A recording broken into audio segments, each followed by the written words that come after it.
Hello, kiddies. It's your old pal, John Kassir, the voice of the Crypt Keeper. And you're listening to The Bottom Shelf.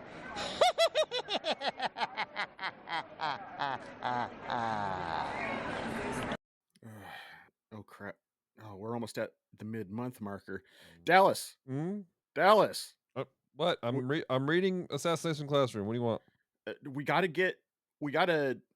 do another episode, man. We don't want to get down to only doing one in the month again. We got to grab something recent. Recent. I have a Reese's. I don't have a recent. Gosh, everything's just amazing in theaters right now. Oh yeah, so good. What's that thing under cobwebs over there? We got this thing that says Madam Web. Madam Web? It's supposed to be in the Spider-Man universe. Oh! I sense a disturbance in the web. Did someone say Spider-Man? Hey buddy, why are you blue Hey. and... Prepare yourself to discover a world of terrible movies. High above the planet Geekery, a group of intrepid explorers hover over the dangerous planet in their fabulous super-orbital spacecraft. Their mission? To conduct a complete analysis of movies known throughout the universe as terrible. So grab your space popcorn, grab your freeze-dried ice cream, and join us for today's mission of discovery and wonder. Are these movies better than the galaxy thinks? Or do they really belong on the bottom shelf?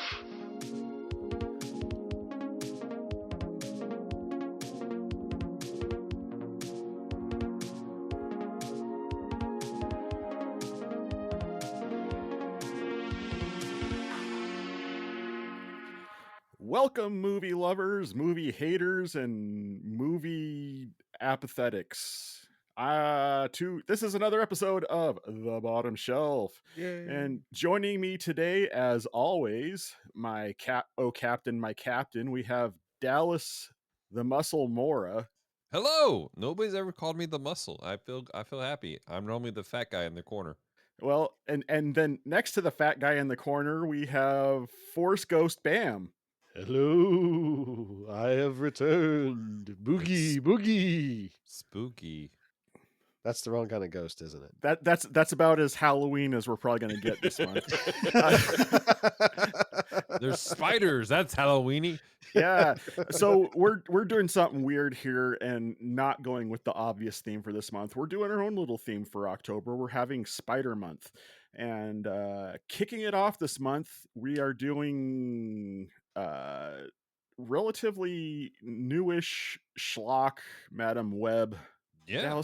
Dallas, can you tell us a little bit, intro the movie for us a little bit? Yeah, so let me pull up the database here. 2024, Sony had to release a Spider-Man film to keep their licensing. They dug deep into the beloved Spider-Verse to bring to life Madam Web, realizing that they were dealing with a beloved property with an abundance of established lore. They hired Matt Sazama, the very man who struck gold with his winning strategy of ignoring all the lore with his movies, Morbius, and Power Rangers.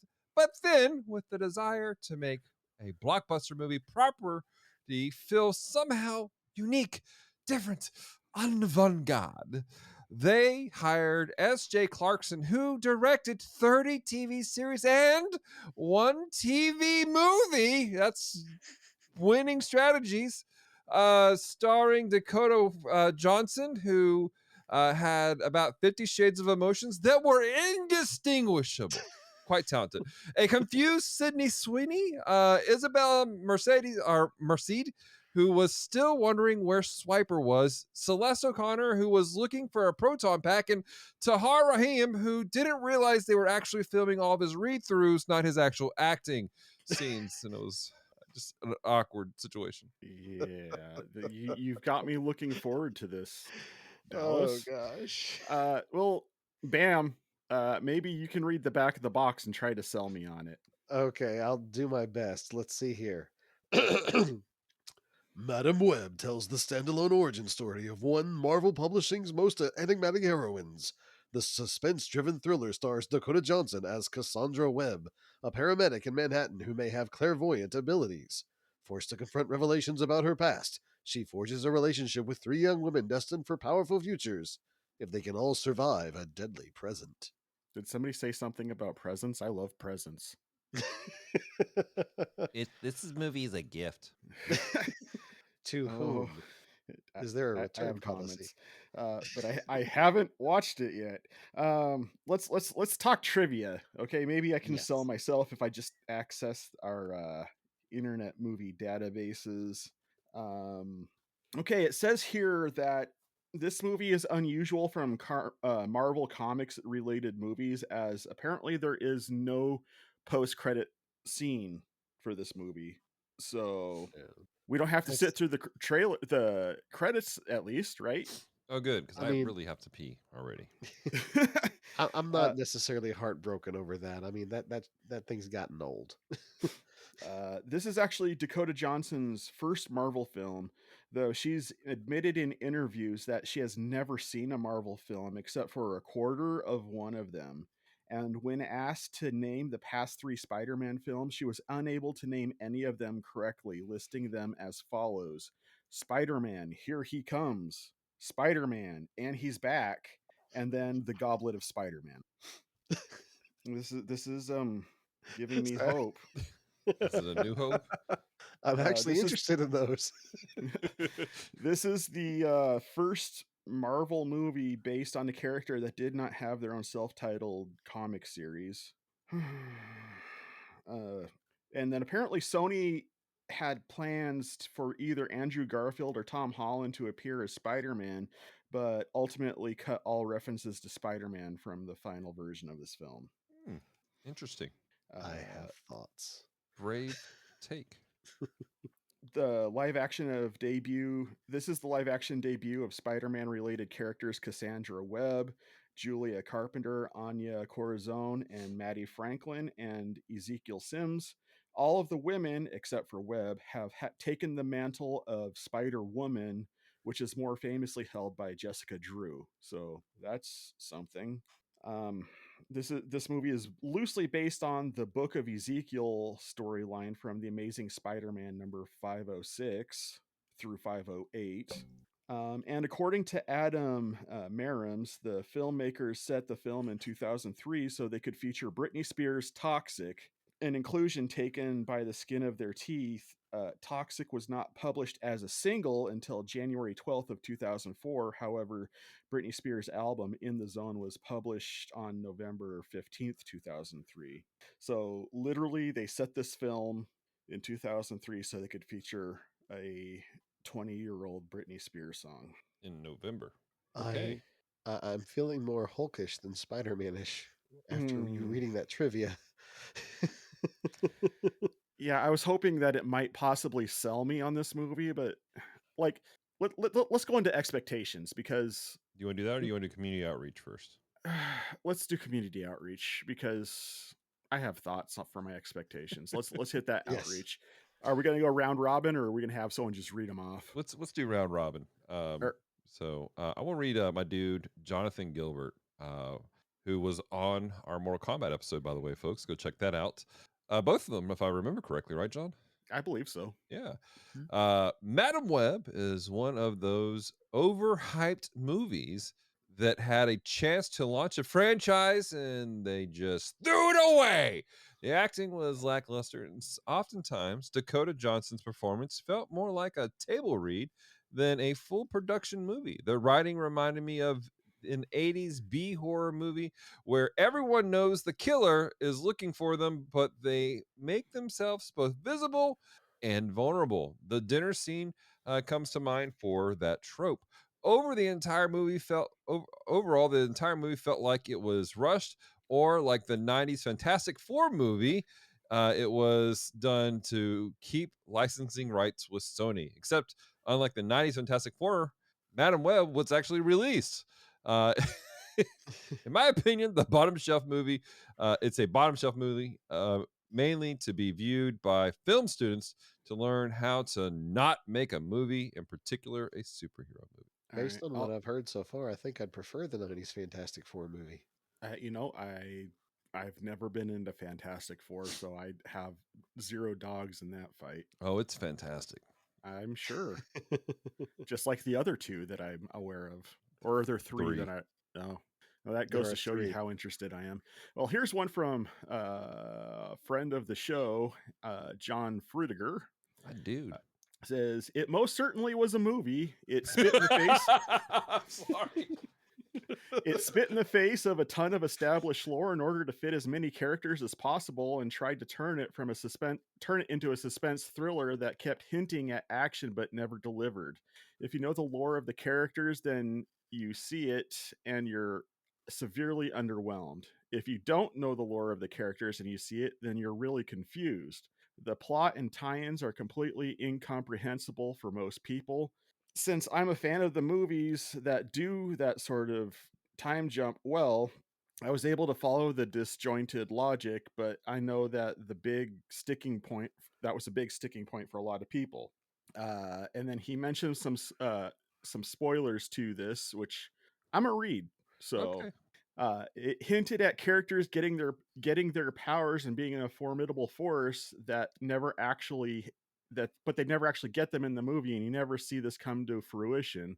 There is not a single legitimate fight scene in the entire film, and because all you have are flashes and hints of what will happen in the future, you never get a good look at them suited up in their heroic grandness for any period long enough to admire it. Conclusion: it's a superhero movie in the same way that Unbreakable was a superhero movie, but with a worse plot.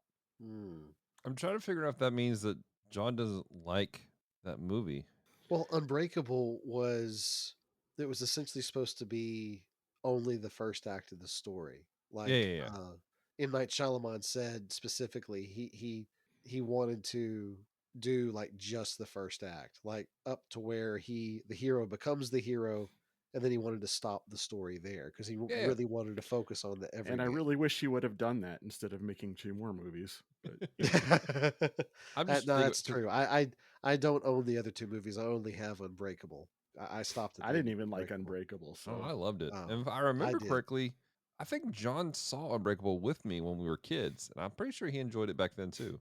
Yeah, but I think I understand what he's saying is that based on what he's talking here, you see them suited up, but they never actually do anything. Oh, they were trying to be unbreakable but couldn't pull it off.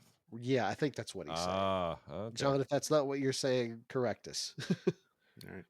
All right, Dale spoke up and says, "Does it come in 50 Shades?" But No, I hadn't seen it. Can't help you on this one. All right. Our boy Drake Tungsten, D Tungsten says, I've not seen it, but I've heard it's really dumb. They made Sydney Sweeney look kind of frumpy. Okay. And we got a few notes here from people in the Geeks Under Grace crew. We're not naming names for them for reasons.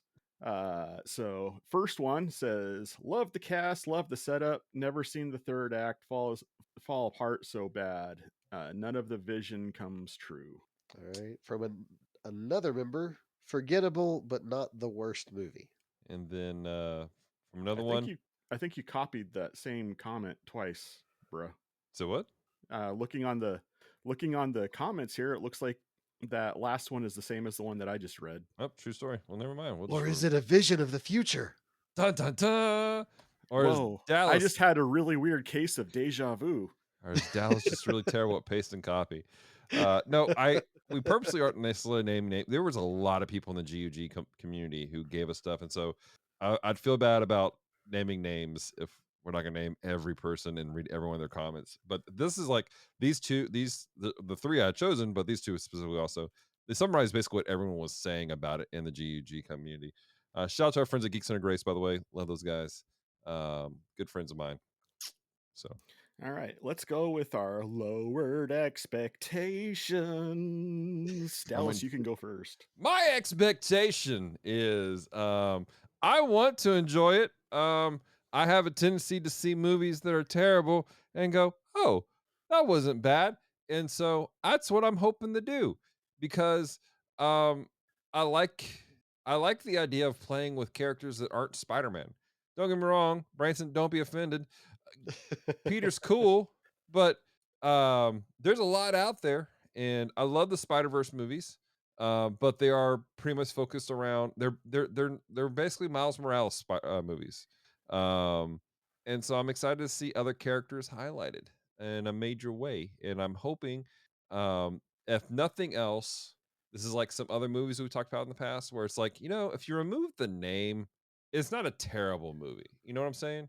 Like Dragon Ball Evolution. You remove Dragon Ball, it's an okay sci-fi flick, martial arts flick.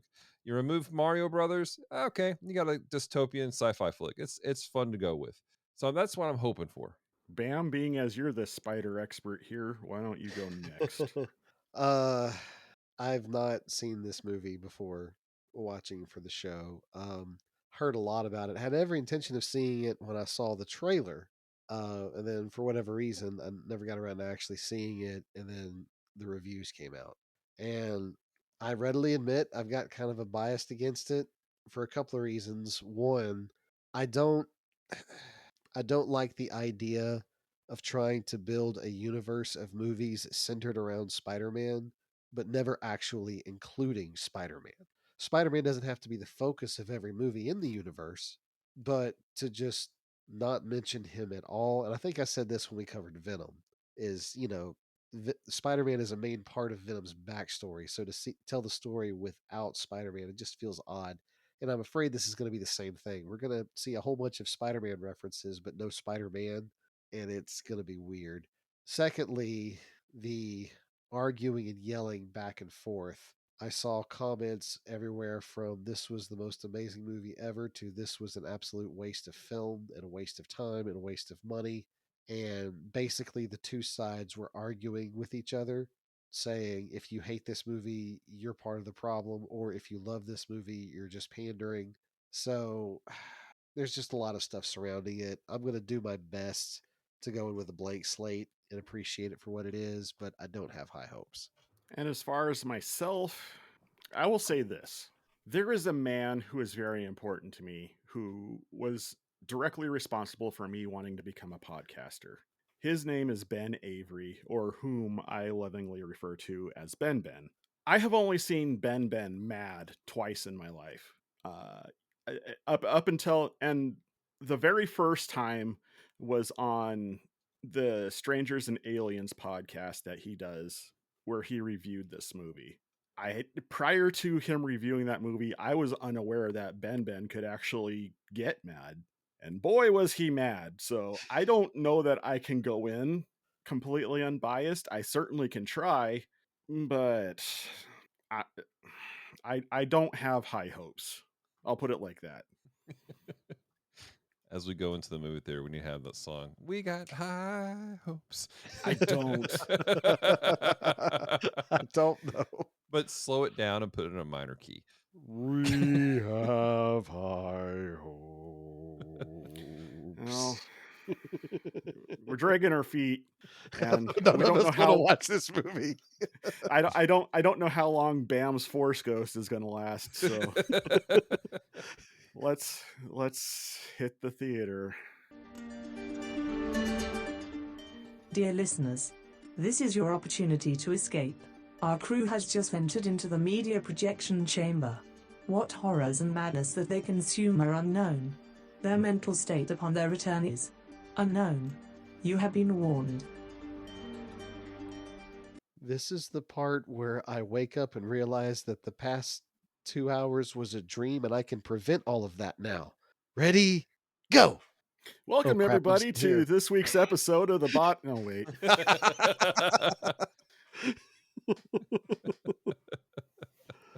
All right. That was a movie. Man, that Was such a it great though? movie. Man, it was, People, it was people, exciting. people paid money to make that. It was exciting, and there was movement, and it was a rush, guys. Dallas sounds like an ASMR talk So guy. much. He sounds like Bob Ross. So much that happened. We're gonna Happy Happy And accents of here, film. here's So forth. here we're gonna put a happy little plot hole, and then It's okay. There's no such thing as mistakes. We call them happy accidents. yeah, Ugh. no, this movie was a mistake. I'm telegraphing. All right, let's maybe let's talk about this movie. Yes. This needs to be discussed. Let's go spoiler free. If anybody wants to just dive in spoiler free, feel So free to. I have a spoiler-free thing. So just so everybody knows, the budget was $80 million for this Oh piece my of gosh. You're cinematic not making it masterpiece, any better. and it made opening weekend $15 million. Wow, isn't that amazing? Oof. Just special, real special. I'm sure there was a lot of happy little movie Firings. executives.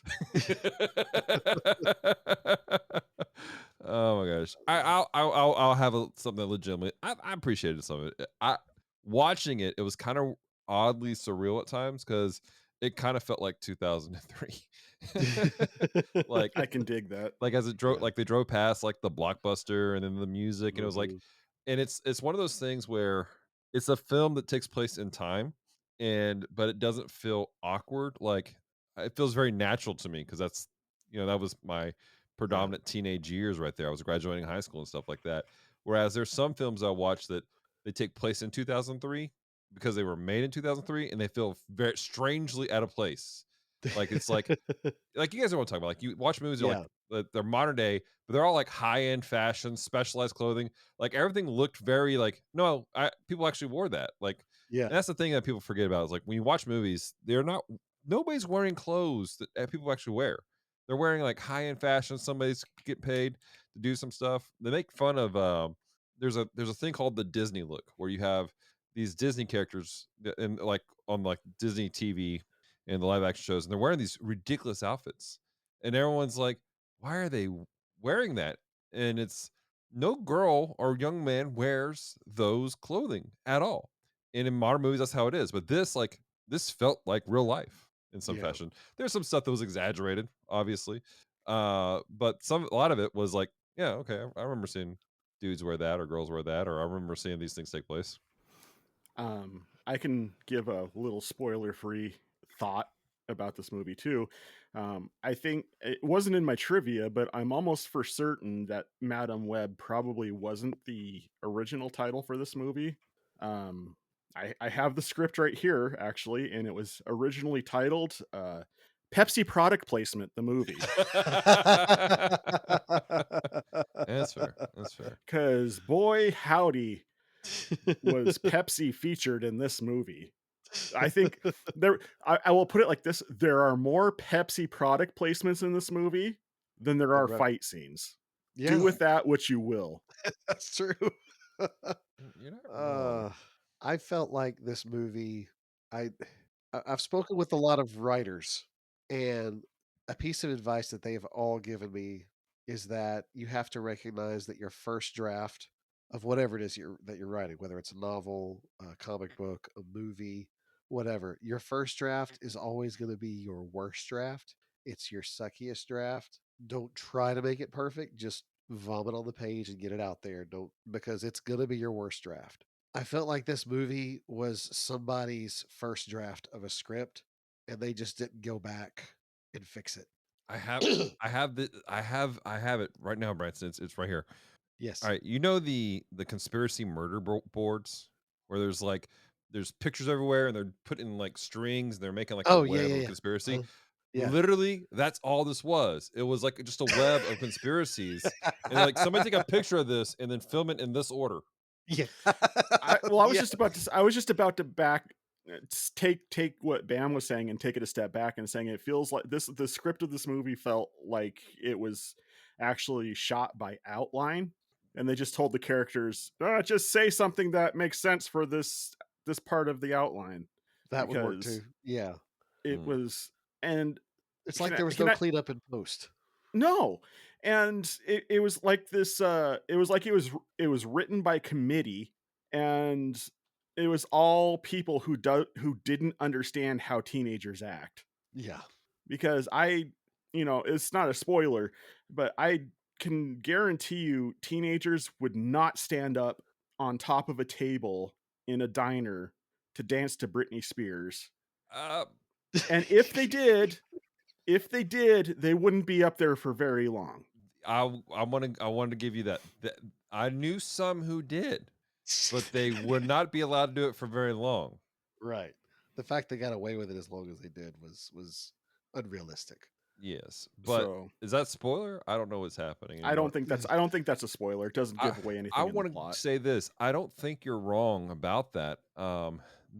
Talking about something completely different. There's this anime called Ghost Stories that is famous because it's dubbed terribly on purpose because people were like, nobody's gonna check, and so they just made up things, and it's wow. Like there's some stuff that is just so what's the word I'm looking for? Unhinged that they say in this thing. You're like, what? Because they're like, nobody's gonna care. And some of the writing, yeah, it kind of feels like they're like, throw words, say Yeah. this. And so many of the reactions did not seem. It was almost like someone said, "Okay, we really need this to happen in the movie, so say something to make it happen." Instead of let's figure out how to make this feel natural. Let's try to figure out how to make this feel organic. Um, Characters were constantly making decisions that were not in character for the characters they were playing. Um, it was writing wise, it was a hot mess. It was an absolute hot mess. And Yeah. I'd love to be more specific, but we got to wait for. I will say acting was not great in this movie either. There was a lot of times that the acting felt really stilted, and the majority of the villain's lines were done in ADR, Yeah, Yeah. and the ADR didn't always match up with his mouth. I guess that say it felt that way several times. Mm. So just black stars all around, I guess. I don't know what the opposite of a gold star is, but it's just like no. Just Yeah, feel the energy in the room here. Like all three of us are just like, ugh. It's like normally I try to mask my opinion about a movie until we get to the ratings, but I don't know that I can for the I'll try, but I think I might have given it away. let's. Yeah. I was gonna make a song reference, but let's go ahead and jump to the spoiler section. Give it away now. Ladies and gentlemen, the spoiler section. Having been a teenager who has been assaulted by people with weapons, I can 100% tell you that no teenager is going to leave a point of safety after the fact to go get something to eat. True that. Yeah, That's that whole interaction with those girls and Cassie was so weird. They were like they're playing over top that idea of like I don't even know what you call it, like the brat persona of we're Yeah. gonna do this and we're gonna have fun and here's the deal. So laying things out there, I wrote a lot of our pre-show stuff at the beginning of it where we talked about where I was like describing the stuff. The lady who directed it, and this is gonna I'm getting to the point. All she's ever done was direct television shows in a singular TV movie. That's it. And I'm all for giving people an opportunity to do stuff and grow and make something happen. But the entirety of this movie, including the way those girls were acting, what you were talking about just now, John, it feels like it came from a CW TV show. I Yep. was thinking Saved by the Bell, but I could see that. I Yep. mean, especially the ending. Holy crap! The ending felt like the outro credits to Dadgum Birds of Prey. If anybody remembers that series, and I hate it because there's so much freaking potential with these ladies, like so much potential with the characters that they have here. And again, I legitimately do not know most of these young ladies. I've seen Celeste O'Connor and I like her. She was fun in Ghostbusters. I don't know the other ones. I have no desire to watch 50 Shades of Grey. So sorry, lady, but there's so much here that they could have done with. And they kept Yeah. teasing all these things like, yes, give me this. Let's see this here. And they're like, no. Well, in what you're tapping on a thought that I had, that all the bad guys' vision of the future look like a better movie than the one we watched. It's just like Yes. seeing the three girls work together as a Spider Woman team. It's like, I want to watch that movie. Well, Why am I watching this? But see, even that Vision, why are they trying to kill him? Like Yeah. that did more to paint them as the villains of this movie. Like at that point of the movie, I was like, I kind of get why he's trying to find them, because they just Well, but- randomly show up in his apartment and kill him one day.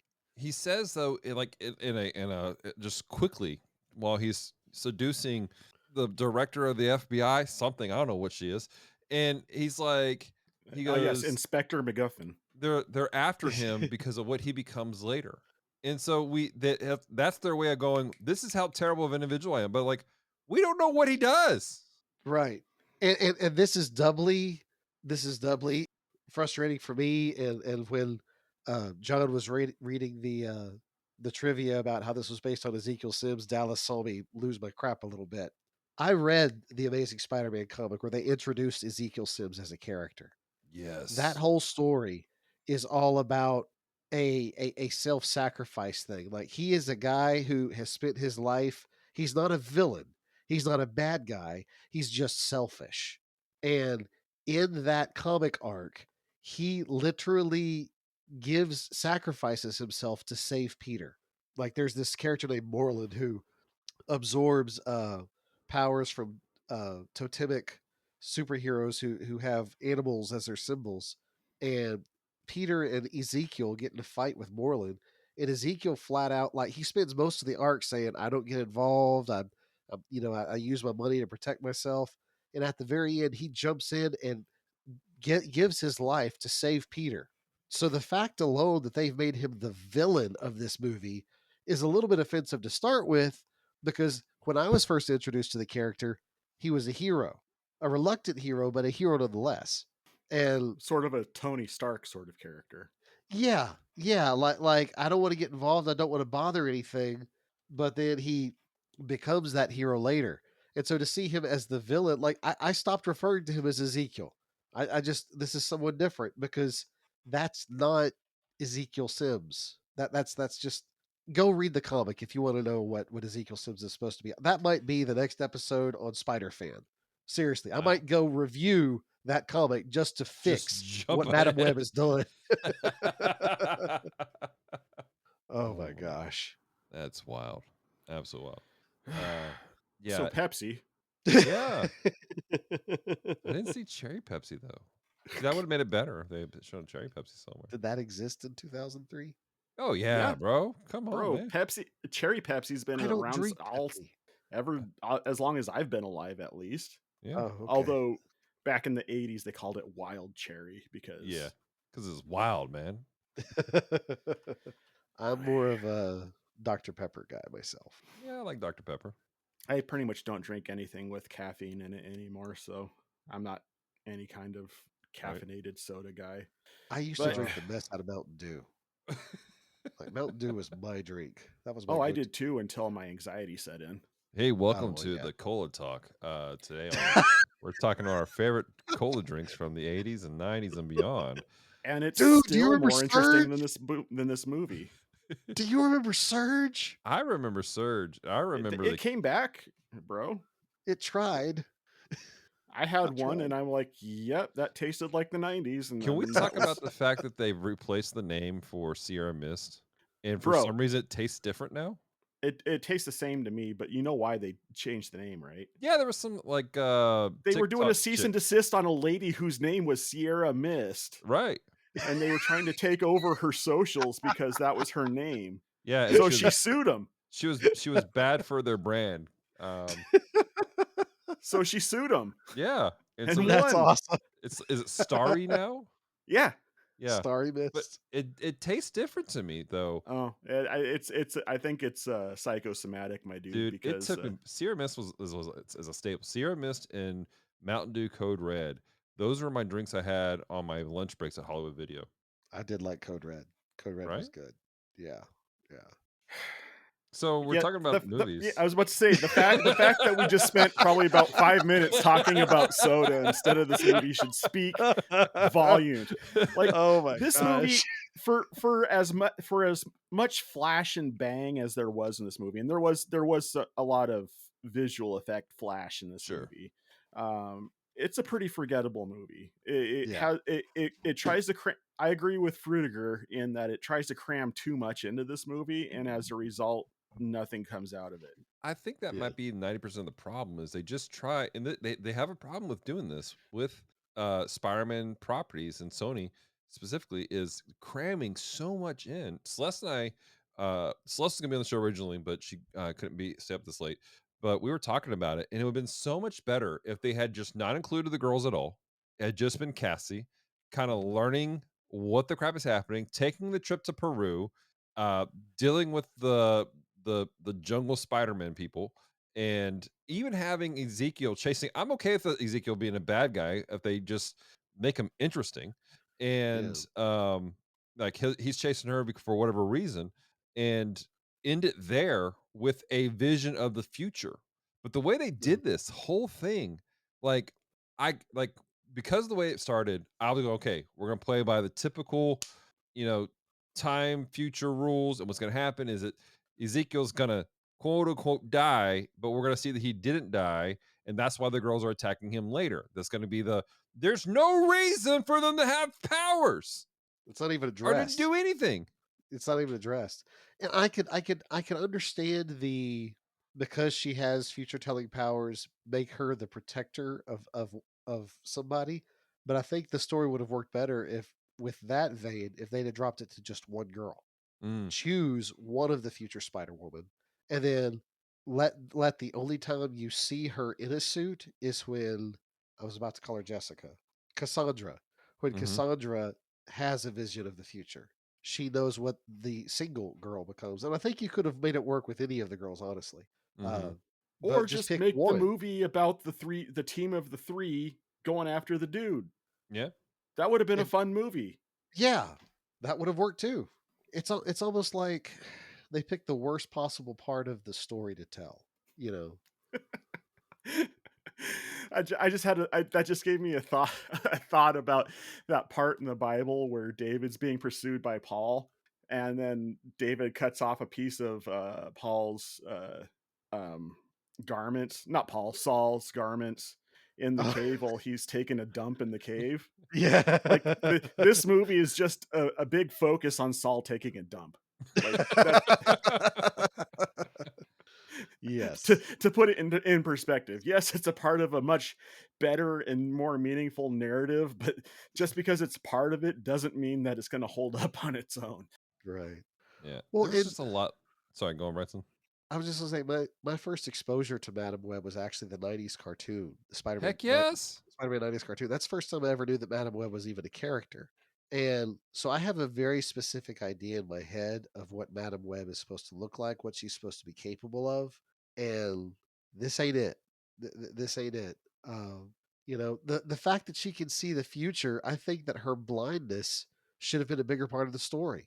What if what if the reason she starts having visions of the future, what triggers that power is that she goes blind? This is something that Celeste asks: is why were her powers so like absolutely non-existent until this point of the movie? Like she's clearly Right. a I had woman that in her question too, actually. 30s or something like that, maybe close to 40 something years old. She's Yeah. clearly an older woman.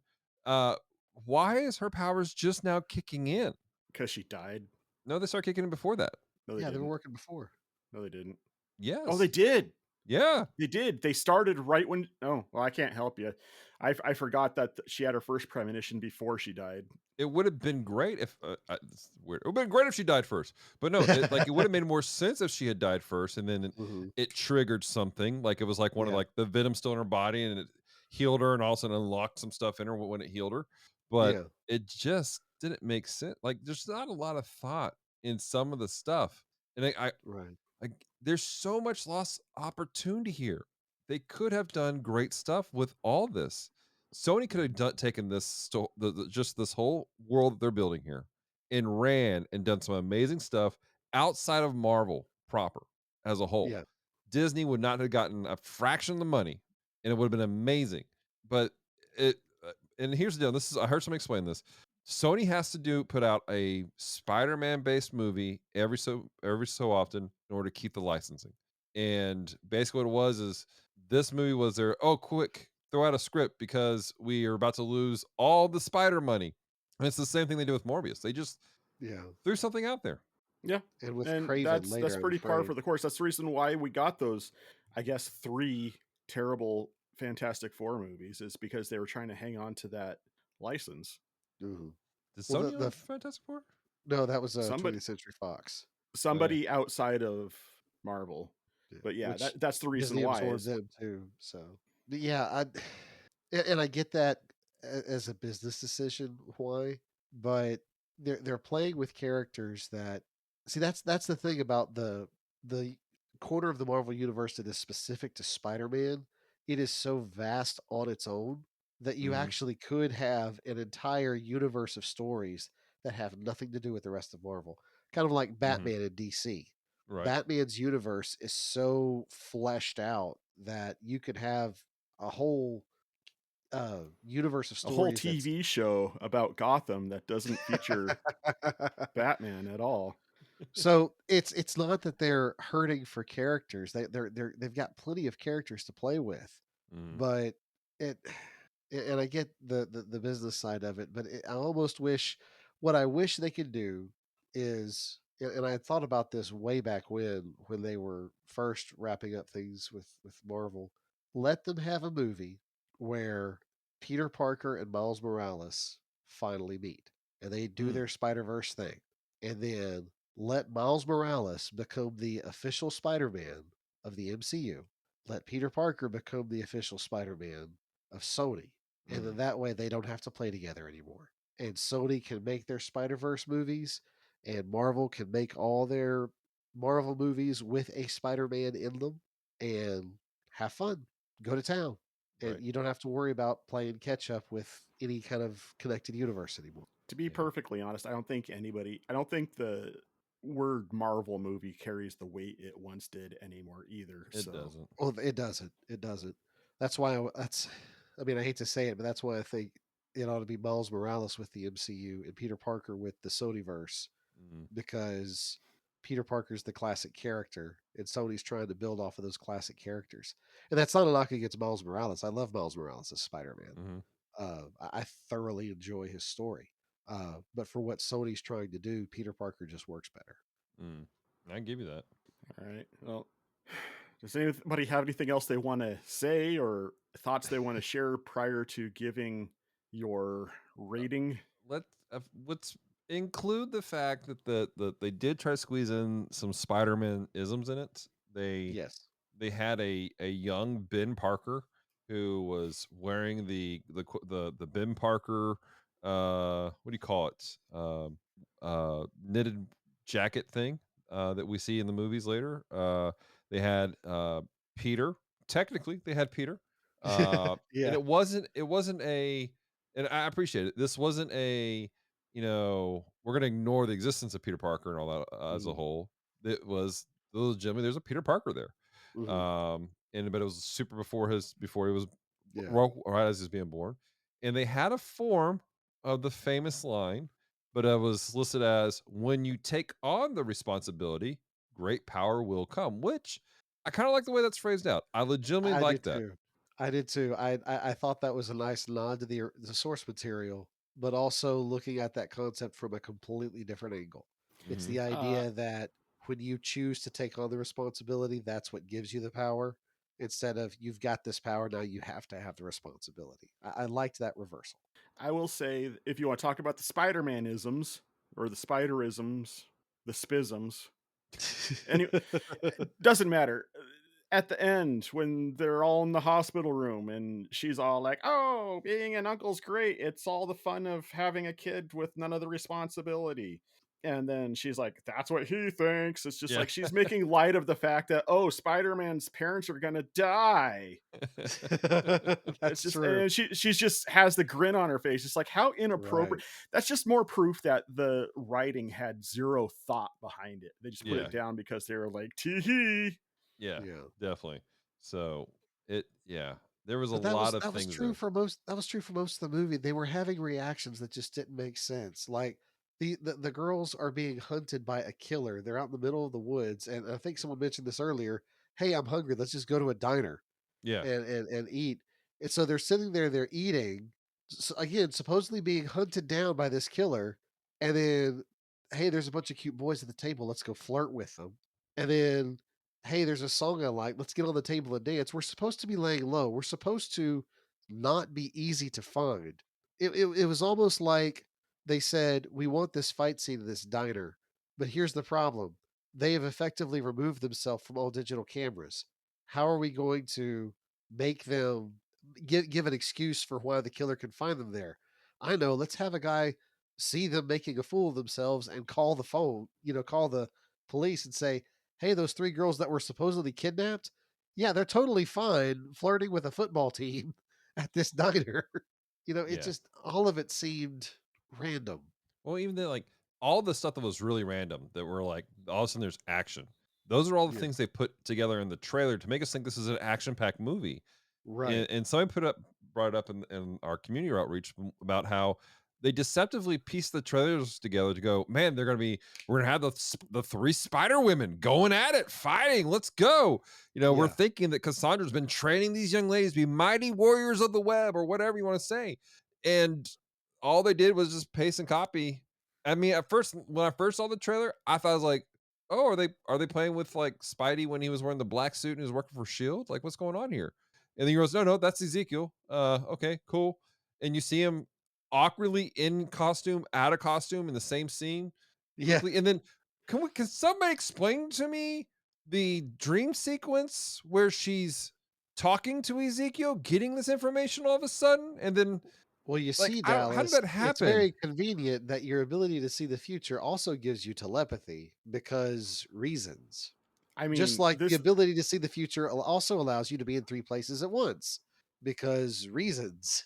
But he didn't know who Cassie was until after that, until like it was like like until she got back. He had no idea who she was. I yeah, can't it explain it it to you.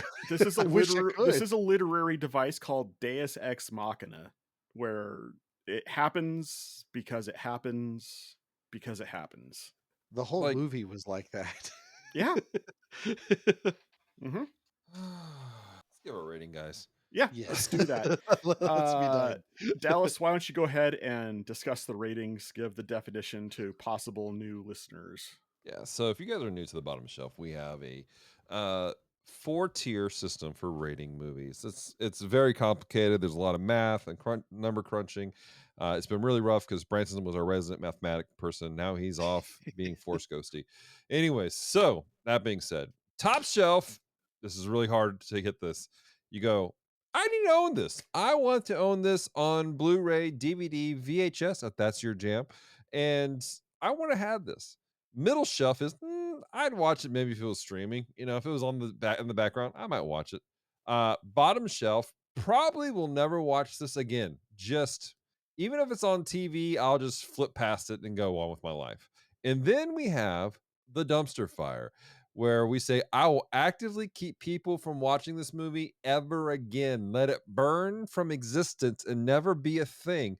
And to our knowledge, to this day, no film has ever made it into space, but rumors speak of a strange film about a bald-headed kid with a blue arrow. But I'm not sure what that's about. Yeah. So who wants to jump in on this first? I will, because I feel like my answer might be different from yours. Uh-oh. Okay.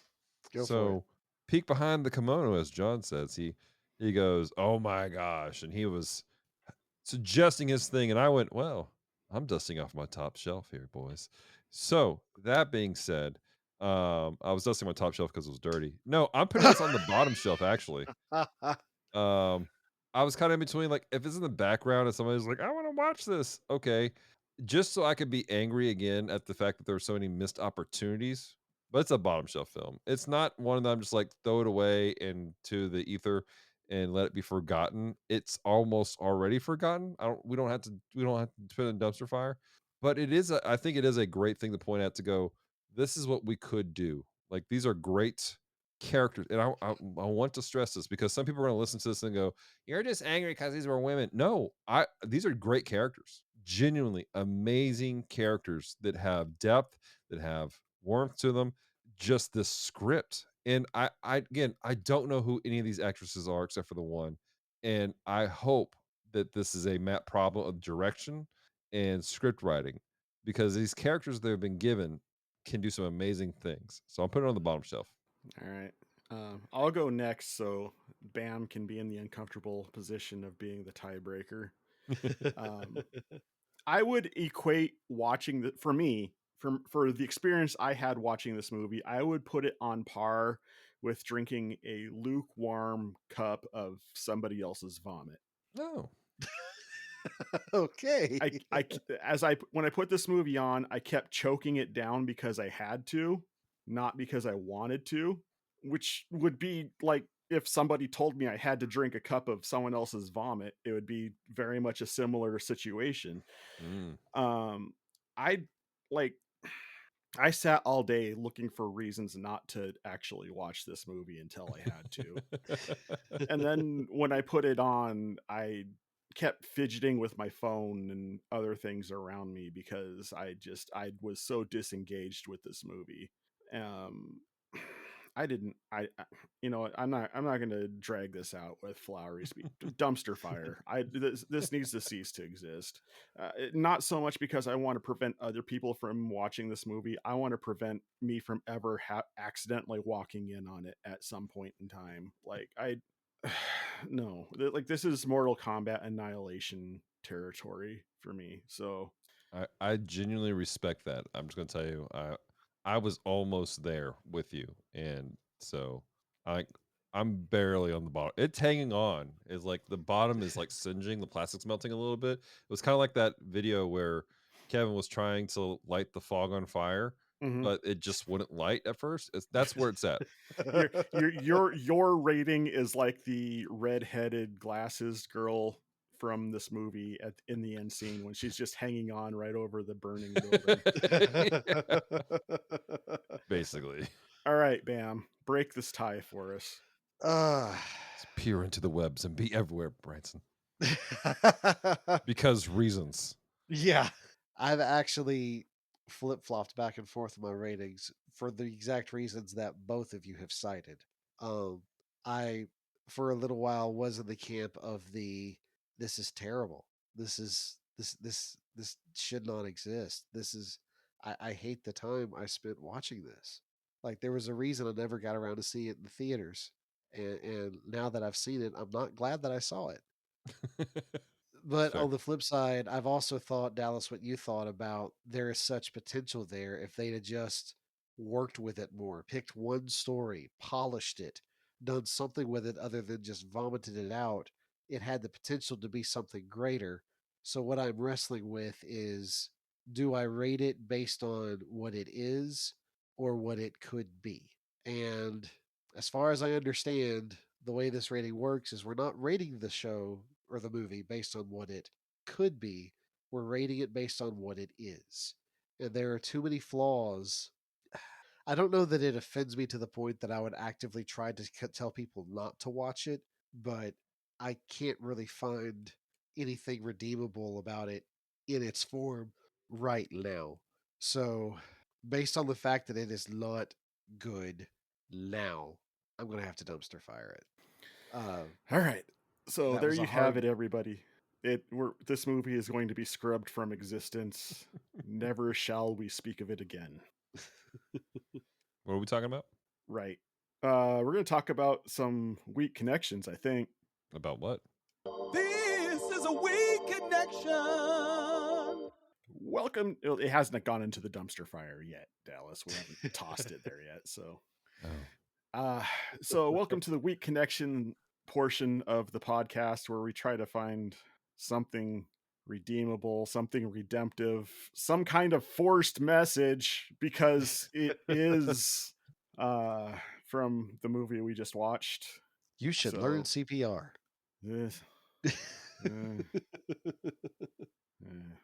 Well, does anybody have anything redemptive for this movie? Yeah, I do. Go for it, Mr. Light Shining in the Darkness. You're the blue one, Branson. Oh, that's me. I was talking about you. I thought Bam said he didn't. No. I did. I do actually. Oh, well, Either one of you can go. Let's let the Spider Fan take the lead on this one. Spider Fan does whatever a Spider Fan does. Alrighty. On my Spider Fan podcast, this is the part where I'd say my spider sense is tingling. We mentioned before the nod to with great power comes great responsibility, and they said once you accept the responsibility, that's when great power comes. And I actually really appreciated the reversal of that because it gives the idea of you don't wait for you to have the ability to do what is right. You just do what is right and trust that when the moment comes, you'll have the ability to do what you need to do. It reminds me of something that I hear quoted in churches a lot. God does not call the equipped, he equips the called. And we see examples of that throughout Scripture, where God calls men and women who, at the time God calls them, are not prepared to do the thing that God has called them to do. But over time, through God's redemptive work, he prepares them and puts them at the right place at the right time so that they can do the things that they are called to do. Huge example is Gideon when he's hiding from the Philistine army, trying to sort out wheat, and an angel appears before him and calls him a mighty man of valor. At that point, Gideon is not a mighty man of valor. He's literally hiding so that he doesn't get assaulted while he's separating wheat from chaff. But God calls him to lead the armies of Israel against the Philistine army, and really not even a full army. He breaks it down to just 300 men by the time it's over with. But just that, and there's several other examples. But the one I really want to focus on is actually in Daniel, Daniel chapter 3. Let me find the verse here. So basically, Nebuchadnezzar has this dream of this big statue with 4 different metals, and Daniel interprets it, and everything's cool. So he builds a giant golden statue and tells everyone in the nation of is it Babylon? Nebuchadnezzar was a Babylonian king, right?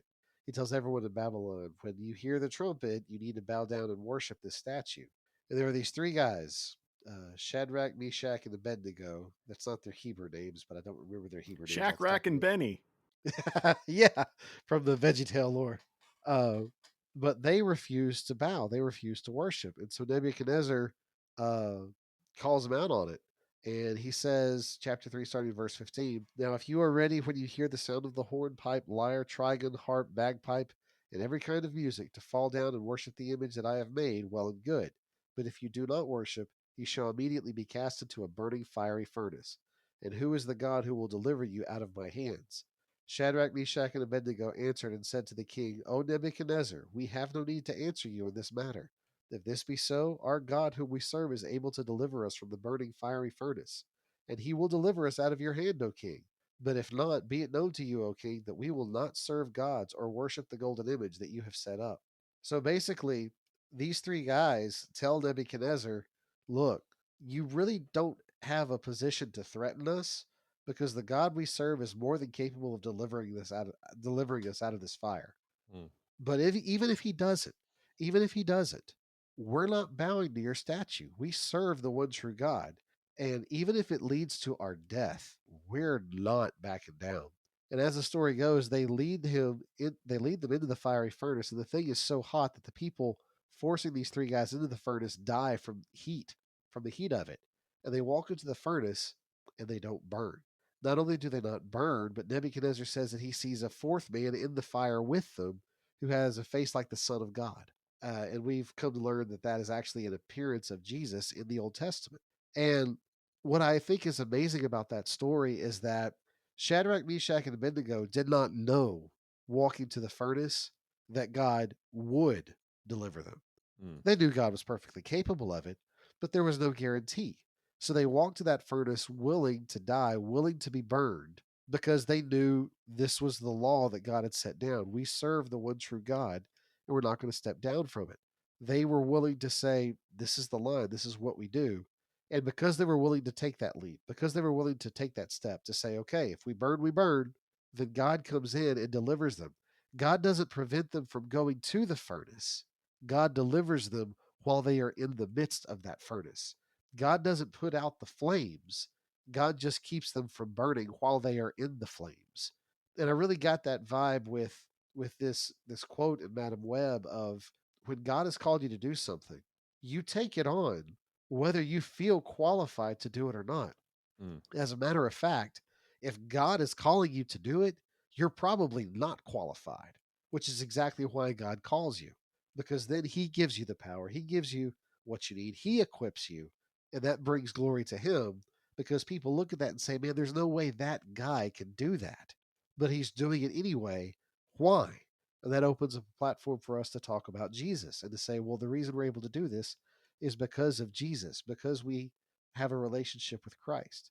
And so that was my weak connection. And the one of the few redeemable things about this movie was that concept, is that you don't wait around to have to be equipped to do what God calls you to do. You just step out in faith and do what God calls you to do, and then He gives you the power as you're being obedient to Him. All right. Good deal. Captain Mora. Yeah, mine. There's a couple that I had that I could run with. I wanted to kind of piggyback off of Branson's because mine was basically on the same line also, with that line of, when you take up responsibility, great power will come upon you, and there is a level of fear when the Lord goes, "Hey, you're gonna go do something," and you're like, and the impact of you walking in that, I want to encourage folks in that it may be scary, but there's a lasting impact that you don't know about on the back end of that. Uh, I was thinking about Ananias in Acts chapter 9. Paul, for context, he was out persecuting the Christians, gets knocked off his high horse, literally, gets blinded, and then he's laid up in a place waiting for something to happen. The Lord tells him to go and wait, and God shows up to Ananias. And he's like, "Hey, you're a disciple. You're cool. Get up and go to this house, and you're going to pray for Saul of Tarsus." And he's like, "No, uh, not happening, Jesus. He's trying to kill us." Jesus, that kills people. Yeah, he's looking at an impossible situation. He's looking at a situation and goes, "That man is out to kill me, and you want me to go pray for him? I mean, have you missed the memo? What's going on?" And the Lord says, "No, go do this." Because there's a lasting impact, and there may be a situation where you're called to do it and you have fear, but if you walk in that, it may not make sense, but the Lord will empower you to do some stuff, to walk some amazing things, and there will be a lasting impact that will change the world. And again, piggybacking on what Brenton said, it's not about making us look good, but it's about pointing to a greater purpose. Nothing we do is for us; it's for the greater purpose. We so great. Kind of minor segue. Recently, this podcast was featured on Blueberry.com as podcast of the month, and they asked several questions. But one of the things we point out was like, what we do here, with this podcast, is part of a greater vision, and we have fun, we laugh, we make jokes, but it's to let people know loved and cared for. It's not to look at us and go, "John is the greatest podcaster alive." I mean, But it's true, but that's I not the mean, point. but it's to point people back to hope, to Christ. And so I just want to add my thoughts into Branson's thing. Cool. And I'm going to be the apostate and not have anything for this. So, can I just point out the fact that they never explained why what's his face's spider suit never showed up on the cameras in the subway? They did not. Just throwing that out there. Another gaping plot hole. So much. Anyway, I think that's all we got here. So I want to thank everybody for tuning in. Follow us on the socials at well, why don't you go ahead and fly us out, because I'm still don't got the socials down, Dallas. I just made a mess of it. Yeah. Hey, first off, if you like Branson, if you like enjoying this conversation about Spider-Man, and you want to hear about some Spider-Man stuff that doesn't suck, you should check out the the Friendly Neighborhood Spider Fan podcast, hosted by Branson, the Boykin. The Boykins the Boykins, where he does that. He's reviewing them chronological in order, except for apparently the next episode where he's not going to do it in order. But it'll be a special episode. Be a special. I'll record it and keep it in my back pocket for a month where I don't have an episode. But that's fair. Yeah, that's fair. Yeah. But either way, Branson is he's got that going on. But if you want to check out more of of The Bottom Shelf. Check out our socials. We're on Facebook and Instagram. Look for The Bottom Shelf Podcast. We also really want to encourage you guys to check out the Discord channel, because this is part of the Geek Devotions Podcast Network, which is part of Geek Devotions. And we have a Discord channel, and we have a whole channel where we talk about bad movies. We have channels within the whole Discord channel talking about life, and we encourage people. A lot of the comments came from that area. So we really want to encourage you guys, be part of our community. Let us love you. Let us encourage you where you're at. All right. And also go check out geekdevotions.com. Yes. You can find Yes. everything on the podcast network there and then some. So with that, thanks everybody for listening, and stay devoted, I guess. Peace and love.